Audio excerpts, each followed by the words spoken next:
The Lord's prayer.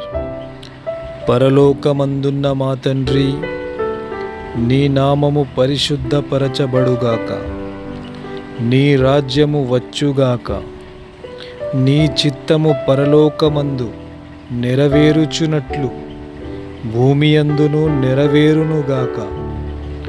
మా అనుదినాహారము నేడు మాకు దయచేయుము. మా రుణస్థులను మేము క్షమించియున్న ప్రకారము మా రుణములు క్షమించుము. మమ్మును శోధనలోనికి తేక దుష్టిని నుండి మమ్మును తప్పించుము.